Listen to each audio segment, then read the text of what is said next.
You're listening to the Unlocking Africa podcast. It was varied up until the point where I visited Africa. And I just remember the first time I went, and I hadn't been to the African continent before.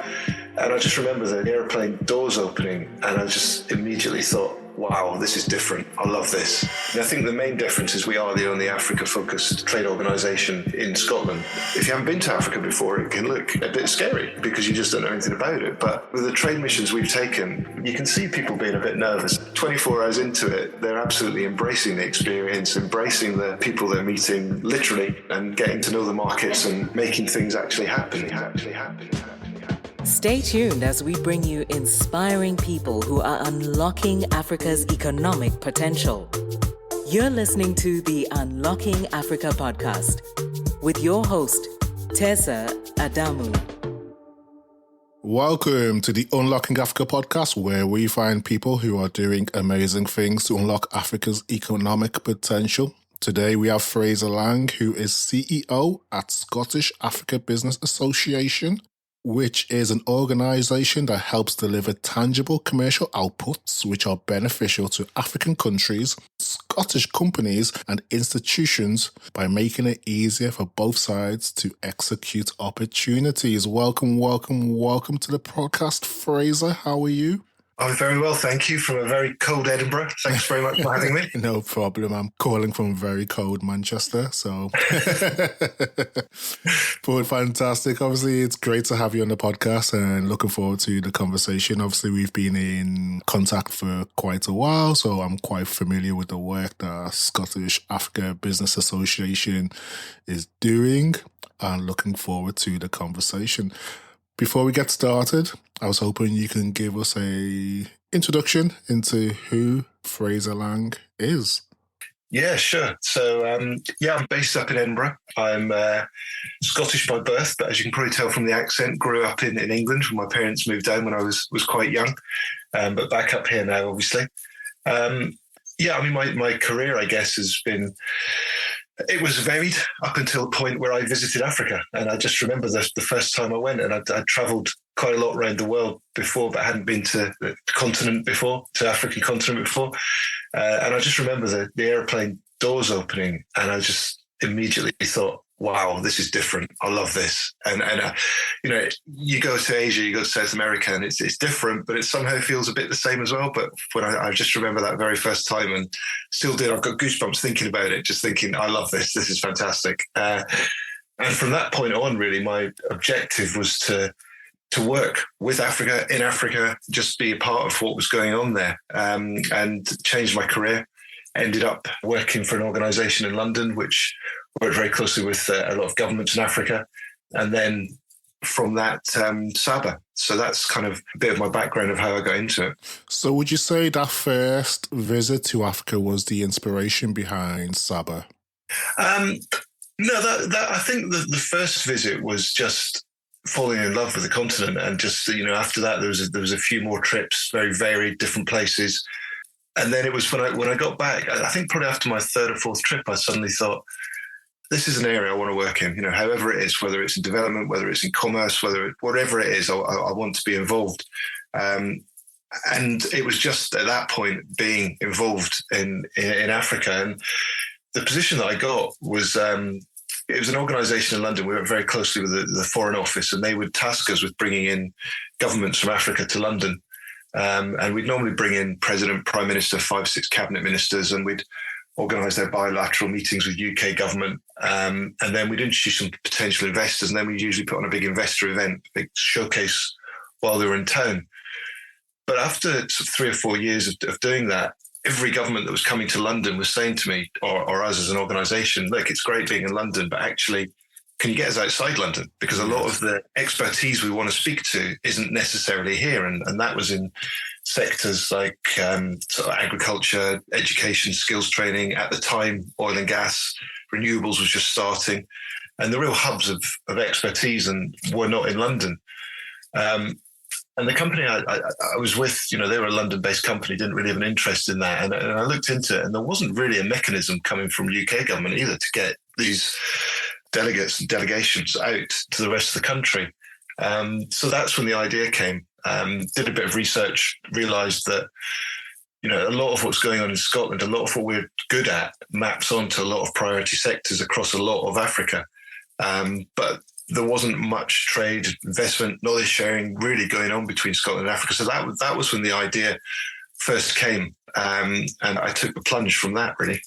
So you've slightly touched on this in terms of the previous role of delegates coming to London and wanting to look outside of the capital. But how does SABA differentiate itself from other trade organisations that are working with the continent? I think the main difference is we are the only Africa-focused trade organisation in Scotland. So it really has been promoting Scotland as a destination.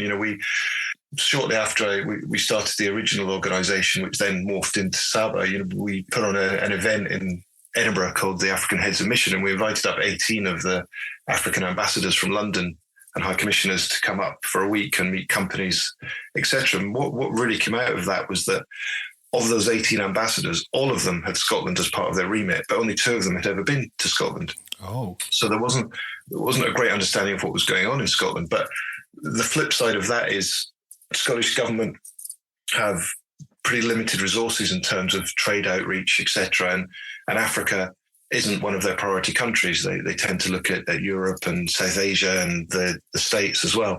That's where they put their money, basically. And UK government is meant to take up the slack for that. But actually, a lot of the teams in Africa from FCDO and DBT, through no fault of anyone's really, just don't know about what's happening in Scotland. So I guess that's the gap that we were trying to fill. I think what we tried to do is the differentiator as well, I think, is, if for instance, a minister or a delegation comes into London, they'd probably expect to be sat in a hall full of 400 or 500 people looking to them. What we say to any delegations coming to Scotland, particularly government delegations, is, look, you're not going to get that. That's not what happens here. But what you will get is you'll get a smaller room of people who are really interested in what you're doing, really want to engage, and are really serious about what you're doing. So I think that's the main difference. We really get any delegations we either bring here, or when we do trade missions, or when we do webinars, it's a group of people that actually want to do something, which, sometimes isn't the case at some of these bigger events. So you kind of mentioned in terms of selling the benefits and getting businesses that are genuinely interested in doing business on the continent. It's not about having big rooms of 500 people. It's about the value that you bring. So with that in mind, how do you measure the success when you're working on, say, a trade mission or delegates coming from Africa to Scotland? We measure the success on obviously what happens afterwards, whether that's MOUs, whether that's companies getting on a plane and going over there. So I think, just in the past week, one of the universities we work with, we know have just signed 2 deals with universities one in Tanzania, one in Ghana, to be a delivery partner for some of their courses. We had a recent visit down to London, and we've had one of our energy members have signed an agreement with an organisation in Nigeria for battery storage, etc.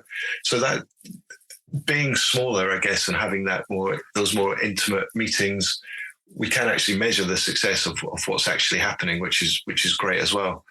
And I think probably it's worth saying as well that, the other thing we say to delegations coming here, whether that's public or private sector, is don't come to Scotland and expect a multi-billion pound investment, because it's not going to happen. That's not what we're here for. But what we are good at is perhaps more niche areas within sectors where you will find a partner who wants to work with you, and that's what we measure as success, rather than looking at a massive millions of dollars going in, because that's just not what's going to happen when you visit Scotland. So what have been some of the challenges of trying to sell the benefits to Scottish companies in terms of the benefits of doing business in Africa? I think that there's definitely a kind of a teaching piece to this. There are, and not just in Scotland, but throughout Europe and North America, I guess, as well. So quite an antiquated view of what's happening in Africa.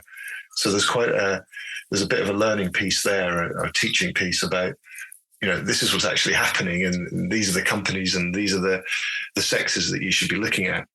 I think from a Scottish point of view, there's a strange kind of paradox in that there isn't that much trade.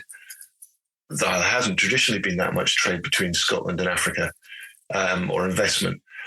But there's huge links in other areas. So, for instance, historically, there's a lot of Scottish, which I don't know if influence is the right word, but there's a lot of Scottish history in Africa. Most of it good, not all of it, and let's be honest about that. I think there's a lot of religious roots between Scottish missionaries out there, and more in the modern day, there's a lot of alumni connections as well. I mean, you look at most government cabinets across Africa, and you'll probably find a minister that's done part of their education in Scotland.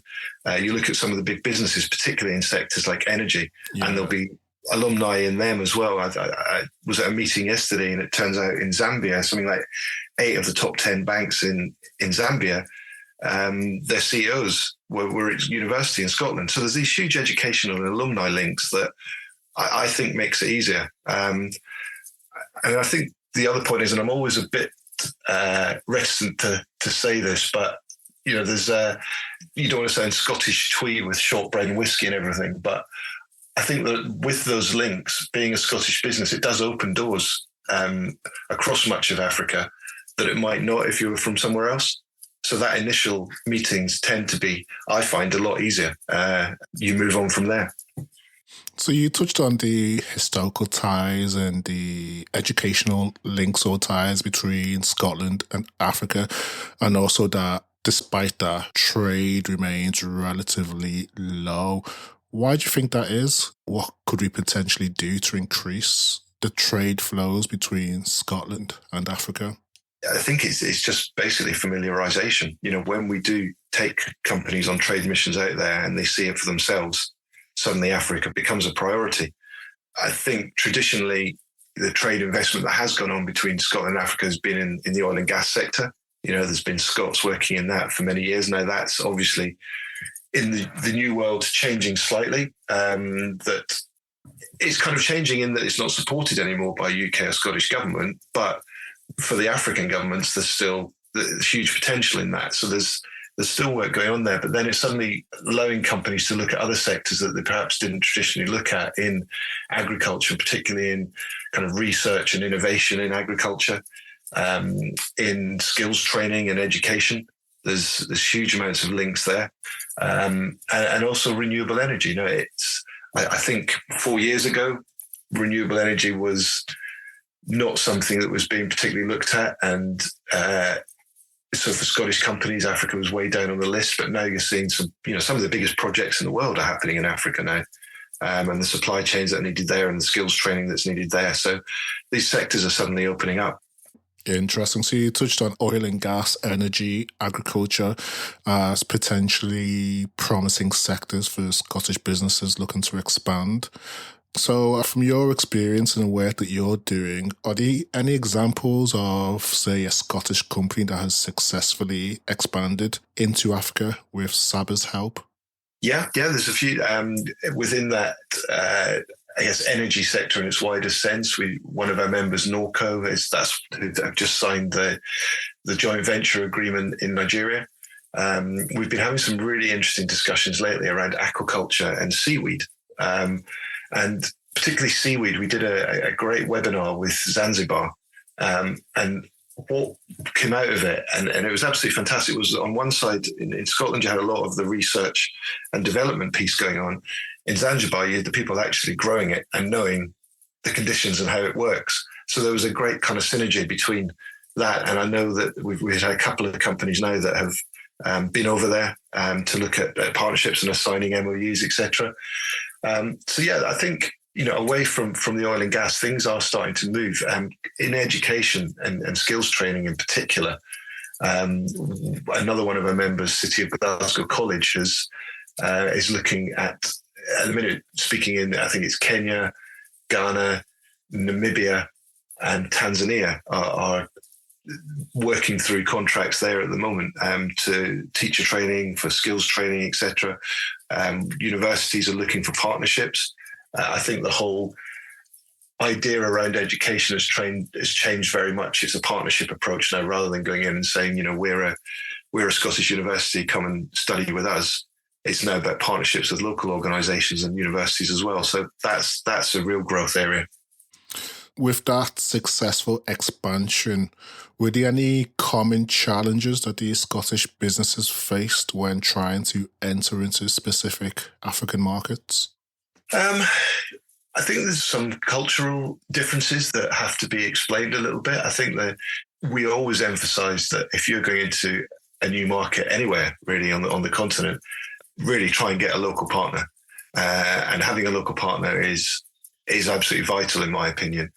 I think as well, culturally, we've moved a lot here onto Zoom calls and Teams calls. And I don't think that cuts it in a lot of Africa. I think, one thing we always say as well is, start the conversations on Zoom, but then get on an aeroplane and get out there and shake some hands, because that's the way it's going to progress. And there's other small things like, there's a lot of times where you'll find that there's a middleman perhaps, and that's perhaps here culturally a bit wary of that. But in a lot of places, that's how things work, and you've got to just get on and do it.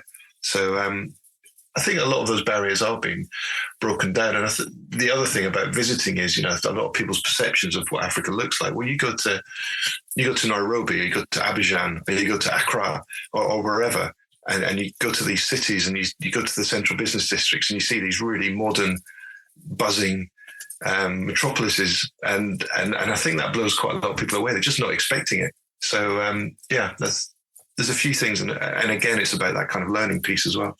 You touched on this, but I was hoping we could probably expand or go in a bit more detail. But from your experience, what role would you say local expertise and partnership play in actually facilitating business development or market entry for these companies? To me, it's absolutely vital. As I said, I believe you absolutely need a local partner. And that's to open the right doors. It's to give advice. It's to try and stop making mistakes that will set you back, whether that's financially or just in time wise. But what we've also been looking at, I've been thinking about it for a couple of years really, is should we be trying to attract more African-based companies into the SABA network? And the thing that was holding me back was, well, we're a small country. What benefits would a company in, say, Accra get from being a part of our network?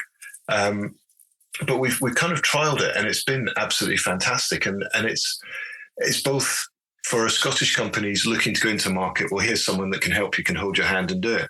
But also, these are the guys on the ground, the people on the ground that are looking at contracts, looking at tenders, and perhaps need, within the tender that they're bidding for, they need a bit of outside expertise. Well, okay, come through to the SABA network. We'll find that person for you, and you can do a joint bid on some work. And that's been that's worked so well. We've only really been doing it a few months, but already, in the last week, we know of a contract that's been won by a joint venture between a Ghanaian company and a Scottish company that neither of them would have got on their own.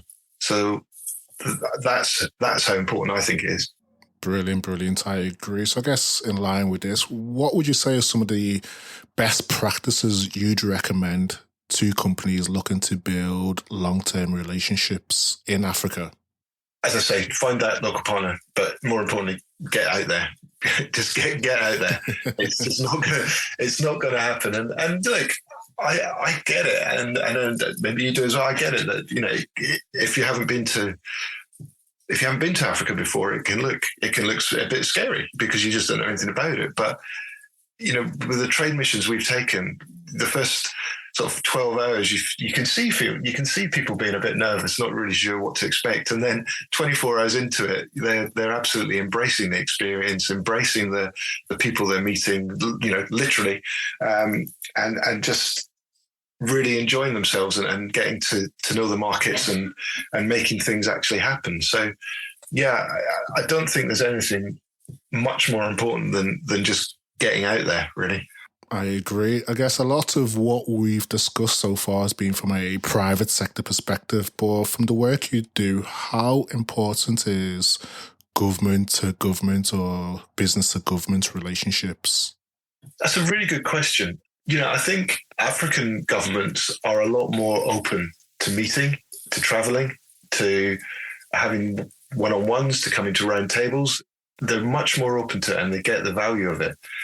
The issue we do sometimes have is, if we have, for instance, the Minister of Energy coming, then they want to meet with the Minister of Energy from here. Yes. And that's not always as easy as it should be, frankly.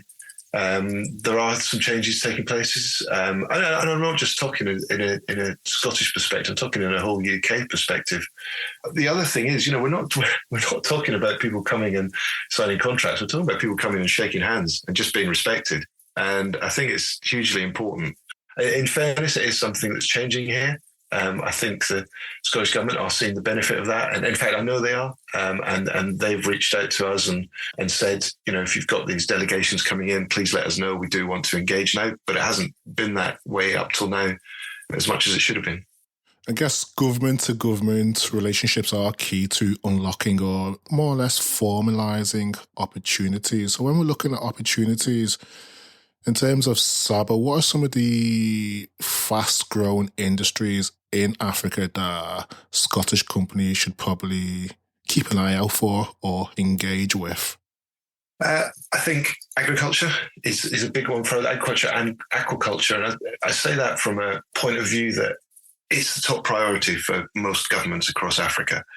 And the land is there, the people are there to work it. But what is perhaps missing is the research and the tech to really bring that up. And that's not dismissing all the amazing tech that's coming out of Africa as well. I think a lot of it is complementary. And I think actually what we're trying to do as well is to a lot of the agri-tech companies is when you're speaking to your peers in Africa, go in with an open mind, because actually a lot of the tech there would be useful here as well, which should be implemented here as well.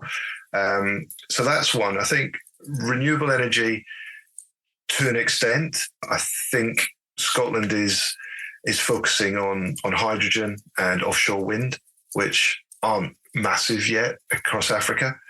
As I said, education is I think is the big one, and I think there's a big change that is just filtering through to the universities here and colleges as well. And it's something that, to be honest, annoyed me for a while, was that there just seemed to be a constant flow of young Africans coming to universities in not just Scotland, in the UK as well, paying a lot of money to come here and then going home and not being supported. And by supported, I mean, how do you get these incredibly well-qualified people into real jobs? The phrase I think is underemployed. You're getting a lot of alumni that are going home and sitting around not doing the jobs that they're trained for. And as a country and as a group of universities, a lot of that's on us. We need to open the networks so that as students are leaving university here, they're getting into these global business networks. They've been able to find jobs. They've been able to apply for proper jobs. They get the support. It's just not good enough anymore to take £40,000 off someone and then after 4 years say good luck. I hope it all goes well. So that's something we're kind of working on as well. Is how can we assist that alumni network? And it's very, very much a two-way street. As I mentioned earlier, there's Scottish African alumni in hugely influential positions across Africa. So that should be benefiting us as well. So there's a lot to work on there, but I do think it is changing. I think universities and certainly the conversations I've had in the last few weeks are now realizing that they're not going to have that flow of students coming anymore for various reasons, and that they have to look at partnerships that are more equitable and that there's more at the back end rather than just taking the money at the front end. And that's might come over a bit harsh, but I think it's beginning to be more understood. So if we kind of stick on that in terms of looking closer at the areas of higher education and research, we know that Scotland is a global leader when it comes to higher education and research.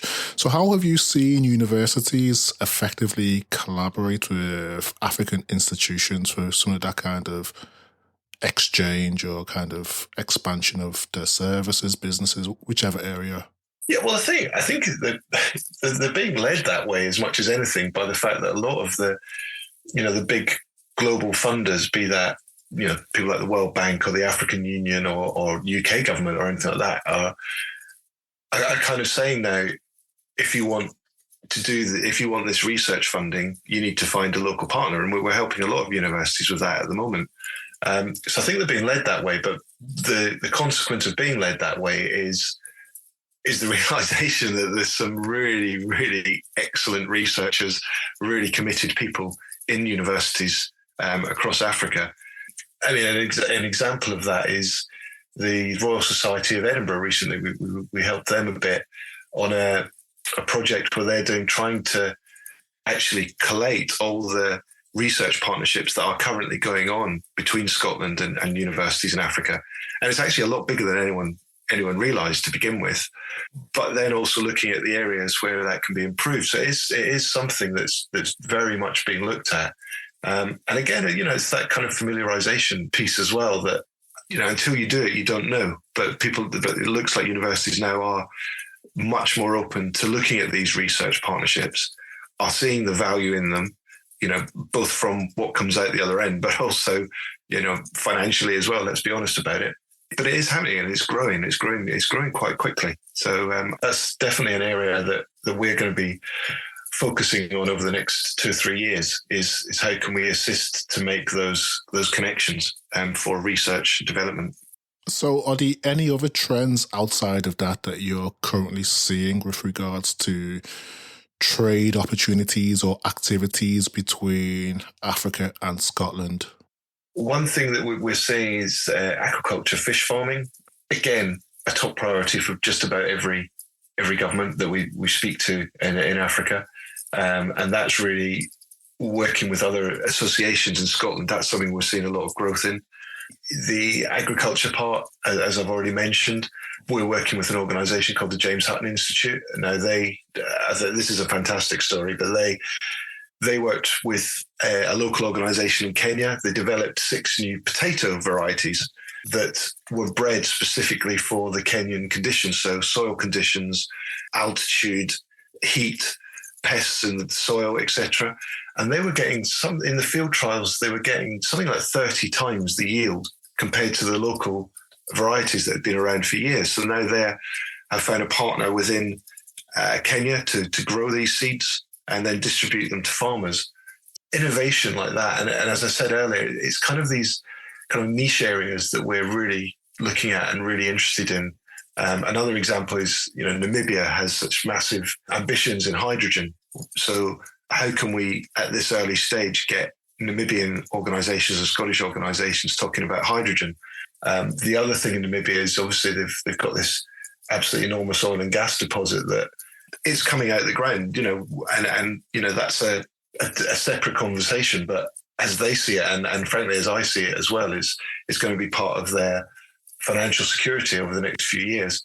But they want to get it out of the ground in the best way they can. So we're trying to make those partnerships between Namibia and kind of the net zero ecosystem in Scotland so that if they are drilling for oil and gas, it's coming out of the ground in the best way possible with technologies and shared partnerships. So yeah, there's lots of things like that going on. So partnerships are key. 100%. It's not it's not even a decade ago that wasn't the case. It was we'll come in, we'll invest, we'll do our own thing, and then we'll leave.